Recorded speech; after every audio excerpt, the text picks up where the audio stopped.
I was 61 years old when I finally understood that love can be just as dangerous as loneliness. 5 years earlier, if someone had told me that remarrying would almost cost me everything I spent my entire adult life building, I would have smiled politely and changed the subject. I was not a foolish woman. I was not naive. I was not desperate, or at least that is what I told myself. My name is Evelyn Carter, and this is my true story from Memphis. I did not inherit anything. No land, no business, no safety net. When I was 32, I was a newly divorced single mother with a 10-year-old son, a used pickup truck, and a small rented office near the Mississippi River. I worked in food distribution back then, coordinating deliveries between local farms and grocery suppliers. It was an industry run almost entirely by men who believed women belonged in accounting or customer service, not logistics and operations. They underestimated me. That mistake paid for my future. I started small. One refrigerated truck, one storage lease, long nights negotiating fuel contracts, and early mornings unloading pallets myself when drivers called in sick. There were years I slept on a folding cot in my office during peak season. Years when I chose which bills to pay late so payroll would clear on time. Years when I signed personal guarantees that would have ruined me if a single deal collapsed. But the deals did not collapse. Slowly, they multiplied. By the time I turned 45, I owned my first cold storage facility. By 55, I had 3 warehouses and long-term contracts with regional producers across Tennessee and Arkansas. My company was not flashy, but it was essential. Food moved because my systems worked. People trusted me because I never failed to deliver. By 60, my business was stable. Debt was manageable, and my assets were substantial. I was not a billionaire. I was something better, secure, independent, proud, and alone. My son had grown, moved out of state, and built a life of his own. My days were full, but my evenings were quiet. Too quiet. I would sit on my back porch in Midtown Memphis, listening to the cicadas hum in the summer heat, wondering when my life had narrowed to spreadsheets and silence. I told myself I was content. I told myself companionship was optional. But loneliness does not ask permission. It seeps in slowly, disguising itself as reflection, as rest, as peace. That is when I met Thomas Hale. He appeared at exactly the right moment, calm, attentive, respectful. A man who seemed impressed, not intimidated by what I had built. A man who listened without trying to fix me. A man who made the quiet feel less heavy. I did not know then that I was standing at the edge of the most dangerous chapter of my life, and that the only reason I survived it was because of one truth I chose not to share. I met Thomas Hale on a Thursday evening in early October at a community fundraiser in downtown Memphis. It was one of those events I usually avoided. Overpriced tickets, forced small talk, people networking under the disguise of charity. I had only gone because one of my longtime vendors was being honored for donating refrigerated storage to local food banks, and he insisted I attend. Thomas was standing near the back of the room, not holding a drink, not trying to be seen. He had that quiet confidence that comes from a lifetime of knowing how systems work. He introduced himself without urgency, without the rehearsed charm I had learned to distrust. "I'm Thomas," he said. "I used to help companies stay out of trouble." I laughed. That sounds exhausting. He smiled in a way that felt genuine. It was. That's why I retired. We spent most of the evening talking about ordinary things. The river, Memphis traffic, the way the city always felt like it was reinventing itself. He did not ask about my company until I mentioned it first. When I did, he listened carefully, asked thoughtful questions, never once implying he knew better. That should have been my first warning. Men who understand power rarely reveal how well they understand it. Thomas was 66, widowed, and lived alone in a modest house east of the city. He spoke about his late wife with restraint, never using grief as currency. He told me he had spent his career as a compliance consultant, helping corporations navigate regulations and internal controls. It sounded dry, but his eyes lit up when he talked about problem solving. I recognized that look. It was the same one I got when a complex logistics plan finally clicked. Our first coffee turned into dinner. Dinner turned into weekends together. He never rushed me, never pressured me. When I canceled plans because a freezer unit failed or a shipment went missing, he didn't complain. He asked how he could help. I noticed the small things. He remembered my son's name.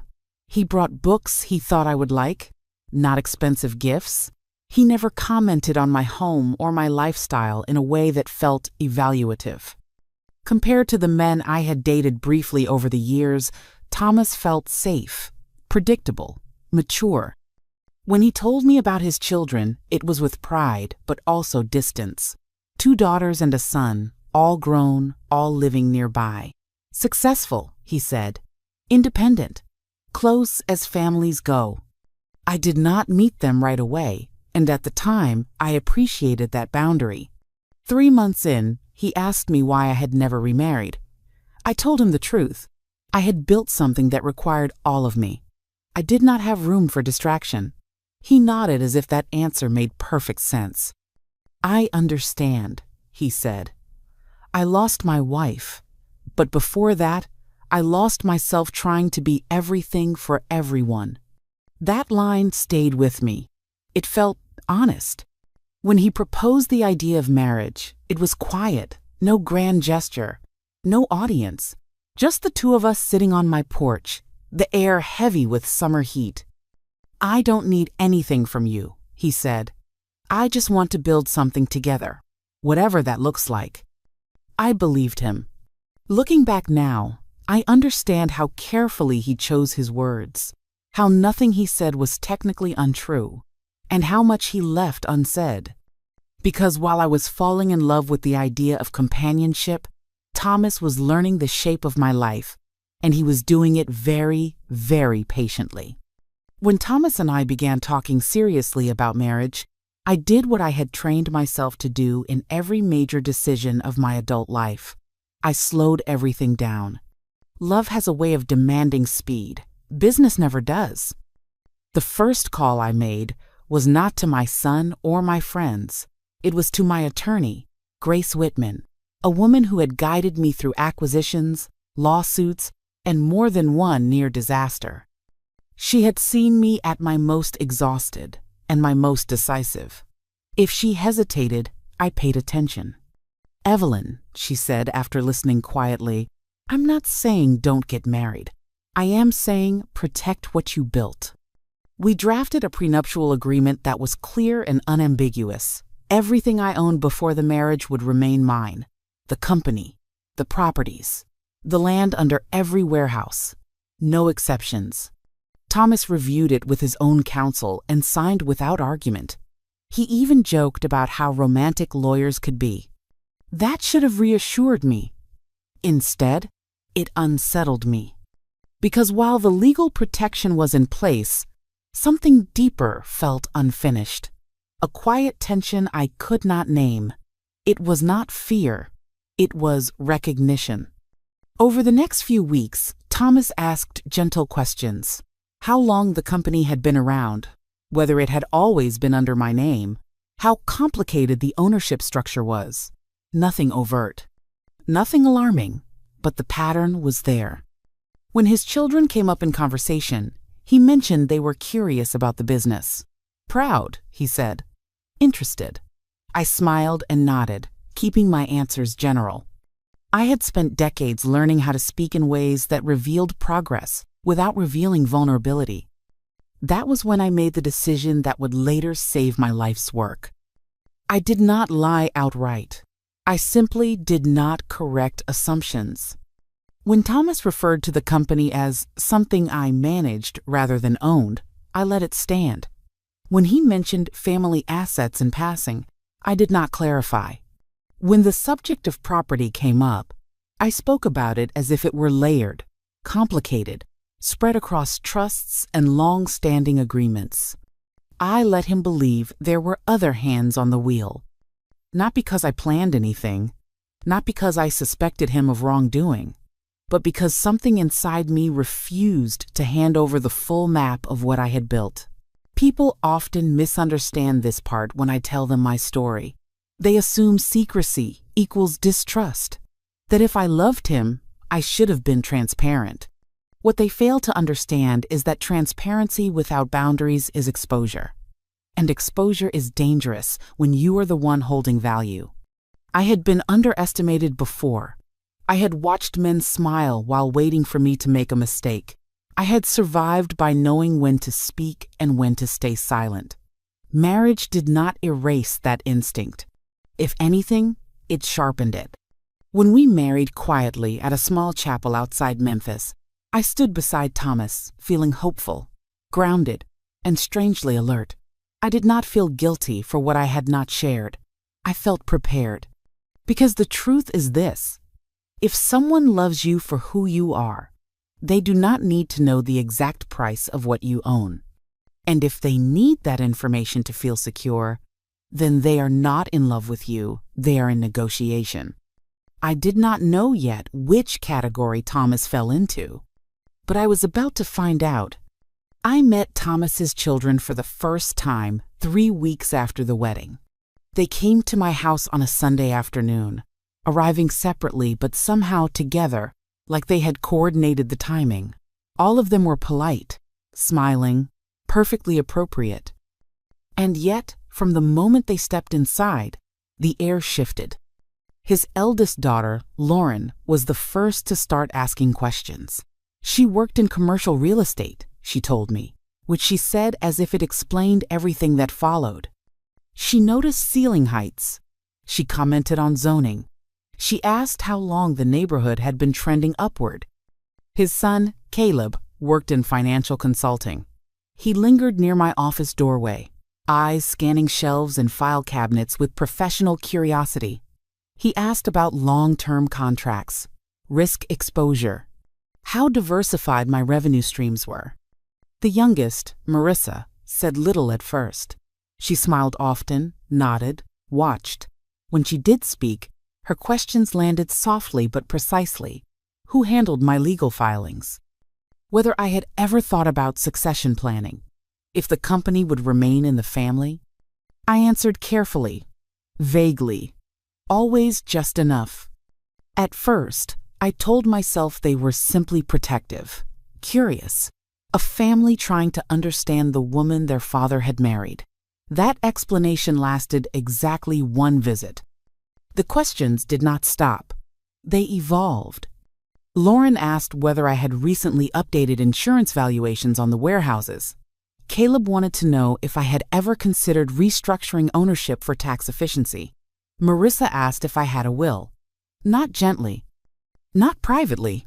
Right there at the dinner table? Thomas never stopped them. That was what disturbed me most. He would sit back, hands folded, listening as if these were reasonable dinner topics. When I deflected, he smiled and said things like, "They're just trying to look out for us," or "Family planning is important at our age." Our age. It was subtle, but the language shifted. Us, ours, family assets, shared future. A few weeks later, Thomas slid a folder across the kitchen counter one morning while I was reviewing shipping reports. "Just routine paperwork," he said casually. "Beneficiary updates. Some authorization forms in case of emergencies." I read every page. 2 of the documents had nothing to do with emergencies. They granted financial authority, broad authority, the kind that allows someone to act on your behalf without supervision. I closed the folder and slid it back. "I'm not signing these," I said. He laughed, but it was thin. "You don't trust me?" "I trust myself," I replied. The silence that followed felt heavier than any argument. He did not yell. He did not threaten. He withdrew. Days passed where he barely spoke to me. When he did, his tone was distant, clipped, unfamiliar. Then the phone calls began. He would step outside to take them. Long conversations held just out of earshot. When I asked who had called, he would shrug, work stuff, or one of the kids. I began noticing small changes. A filing drawer slightly ajar, documents moved, questions from my staff that did not originate with me. Nothing I could point to. Nothing concrete. Just a growing sense that my life was being examined without my consent. By the end of that year, I understood something I had not wanted to admit. This was no longer about marriage. It was about access. And every instinct I had spent decades trusting was telling me that someone was counting what I owned and deciding how to take it. The first real shock did not come as a confrontation. It came as a whisper. One of my longest-serving operations managers called me late one evening. His voice was hesitant, careful in the way people sound when they are not sure if they should be speaking at all. "Evelyn," he said, "I didn't want to alarm you, but someone contacted our legal compliance desk this afternoon." My stomach tightened. About what? They were asking about ownership documentation, filings with the county, whether any changes were expected this quarter. That alone was strange. No changes had been planned. No restructuring discussed. No one outside my legal team should have been asking those questions. "Did they identify themselves?" I asked. He hesitated. "They said they were calling on behalf of your family." That night, I did not sleep. The next morning, I called Grace and asked her to run a routine audit. Quietly. No notifications, no alerts, just a check of public filings related to my properties and business entities. She called me back 3 days later. "Evelyn," she said slowly, "someone has been submitting documents to the county recorder's office." I felt the room tilt. What kind of documents? Proposed amendments, transfer drafts, partnership notices. My hands went cold. Did I sign any of them? "No," she said, "but your name is on them." I drove to her office and sat across from her desk as she laid the papers out one by one. They looked official, stamped, logged, filed. And yet, the signatures were wrong. Close enough to fool a clerk, not close enough to fool someone who had signed her own name thousands of times. "These are forgeries," Grace said. "Crude ones, honestly, but dangerous all the same." I stared at the documents until the words blurred. Someone had taken my identity and attempted to redraw the borders of my life without asking permission. "How far did this go?" I asked. "They didn't complete a full transfer," she said, "but they were laying groundwork, establishing a paper trail, creating the appearance of shared ownership." Shared with whom? I already knew the answer. Grace leaned forward. "Evelyn, you need to understand something. People don't do this unless they believe they have leverage or time." Time. That word echoed in my head long after I left her office. That afternoon, I began noticing everything I had previously dismissed. The questions, the paperwork, the silence after refusal, the sudden interest in legal structure. I realized I had been watching a slow-moving operation unfold, and I had mistaken patience for respect. That night, Thomas came home late. He said nothing about where he had been. I said nothing about what I knew. Instead, I began doing something I had not done in years. I documented everything. Emails, text messages, call logs, dates, times, who was present, who asked what. I took photos of filing cabinets before and after I left the house. I installed additional security on my office systems under the guise of routine upgrades. I did not confront him, because confrontation warns people. and I needed them to believe I was still unaware. Fear is paralyzing when you feel powerless, but when you know you still control the most important information, fear sharpens into focus. They thought they were ahead of me. They were wrong. And I was about to find out just how far they were willing to go. Once I understood that this was not a misunderstanding but a pattern, I knew I could not rely on intuition alone. I needed facts, cold, documented facts. I hired a private investigator named Marcus Reed. He came highly recommended, a former federal investigator who specialized in financial misconduct and elder exploitation. When I told him I wanted everything on Thomas Hale and his children, he did not ask why. He simply nodded and said, "Give me 2 weeks." Those 2 weeks were some of the longest of my life. At home, I played my role carefully. I was agreeable, tired, distracted by work. When Thomas mentioned estate planning again, I said I would think about it. When his children asked questions, I smiled and changed the subject. I let them believe their patience was paying off. Inside, I was counting days. Marcus called me on a Wednesday morning and asked me to meet him in a quiet coffee shop near the river. He arrived with a thick folder and a look I recognized immediately, the look of someone who had seen this before. "Evelyn," he said, lowering his voice, "this is not their first time." Thomas had been married twice before his marriage to me. Both marriages ended in death. His first wife, Linda Hale, died after a prolonged illness. 6 months before her death, she transferred ownership of 2 commercial properties and her retirement accounts entirely into Thomas's name. Medical records showed cognitive decline. Her sister had attempted to contest the transfers, claiming undue influence. The case settled quietly. Thomas kept everything. His second wife, Rebecca Moore, died after a fall at a vacation property in North Carolina. 3 months before her death, she had executed a series of legal documents consolidating assets under Thomas's control. Her adult son filed a civil complaint. It was dismissed after Thomas produced signed authorizations and powers of attorney. Both cases ended the same way. Paperwork won, grief lost. Marcus flipped to another section. Thomas's children were not bystanders. They had been involved in asset management discussions during both marriages. Emails, texts, advisory roles, quiet coordination. Caleb had previously been named in a civil suit involving financial misrepresentation. Lauren had lost a professional license for ethical violations that never made headlines. Marissa had been terminated from 2 firms under non-disclosure agreements. "This is a family operation," Marcus said plainly.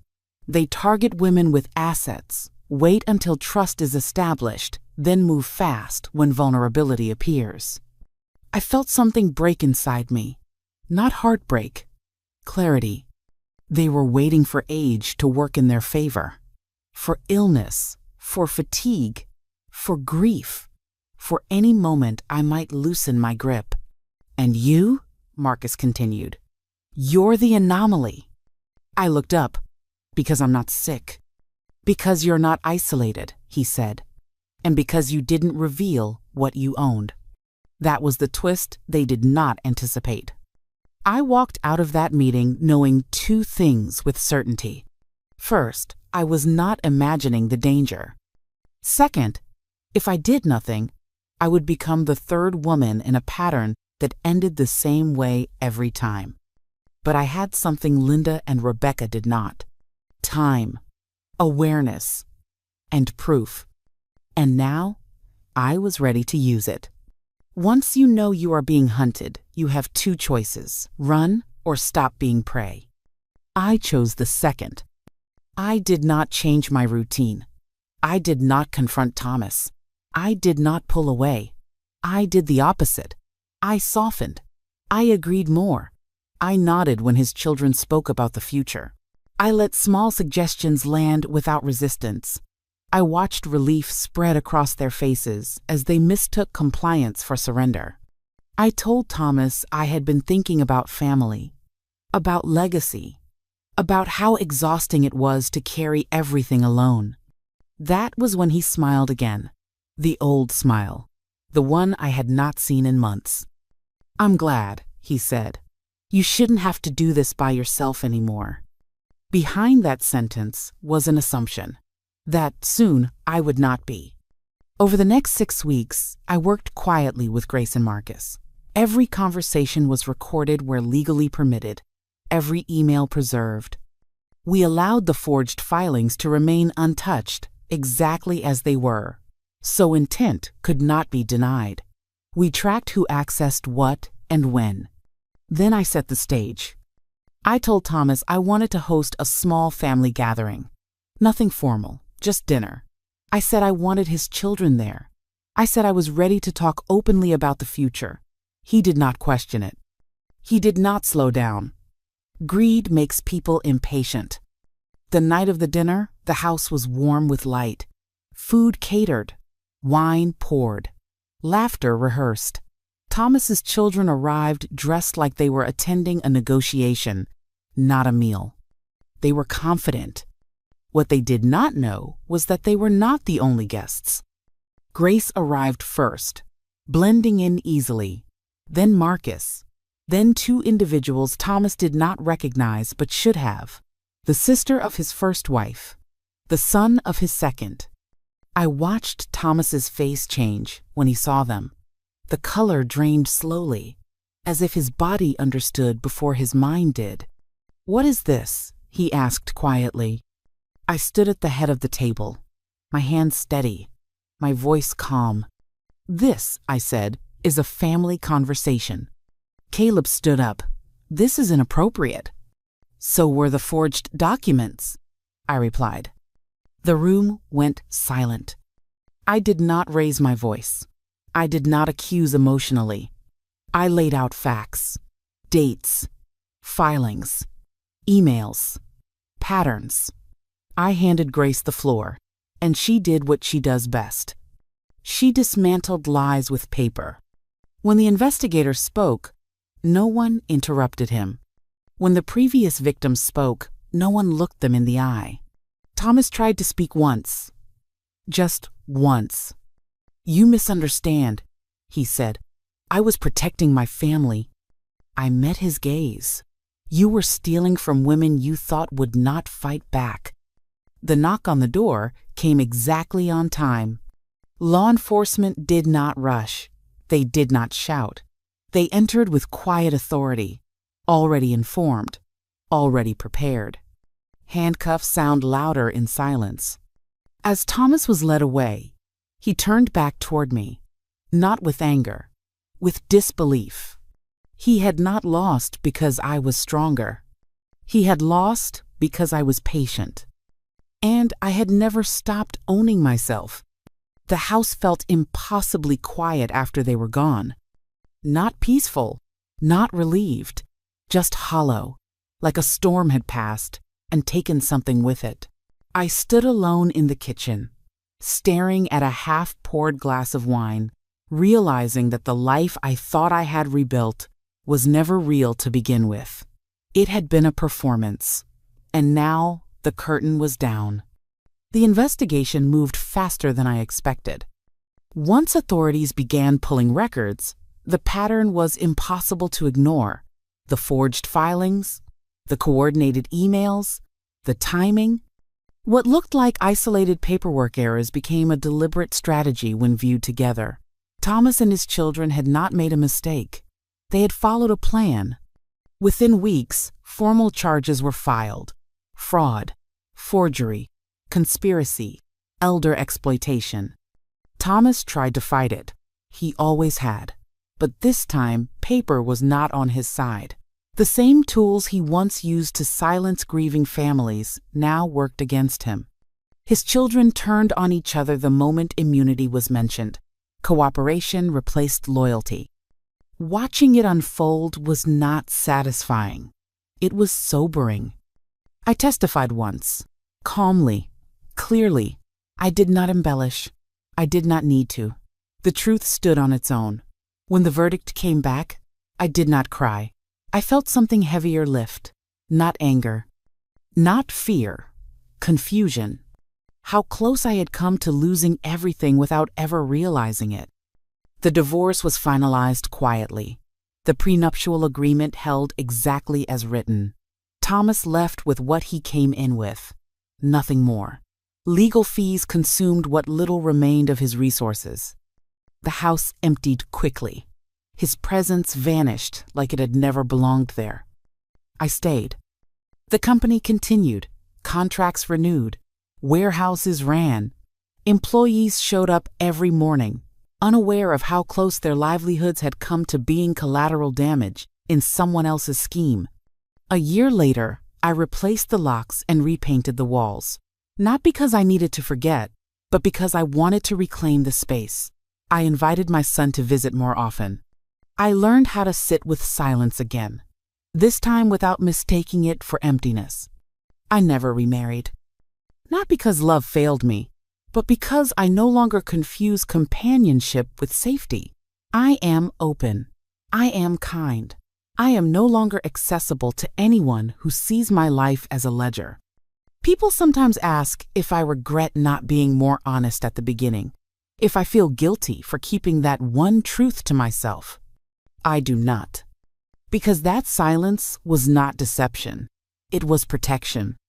It gave me time to observe, time to notice the questions that came too early, time to let people reveal themselves when they thought they were winning.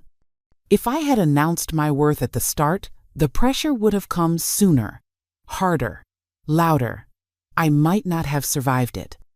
Instead, I watched, I learned, I prepared. And when the moment came, I did not panic. I acted.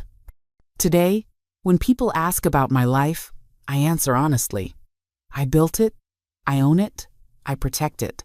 And I share it only with those who earn the right to be near it. Because love should never require you to gamble your life's work. And silence, used wisely, can be the loudest form of strength. 5 life lessons from my story. First, love does not erase the need for boundaries. Second, your life work is not proof of devotion. Third, silence can be strategy, not weakness. Fourth, trust is built through consistency, not promises. Fifth, protecting yourself is not cruelty. It is survival. If this story made you think differently about love, trust, or money later in life, what lesson did you take from it? And where are you watching from today? Please like, share, and leave a comment below. Your voice matters, and your story might help someone else feel less alone.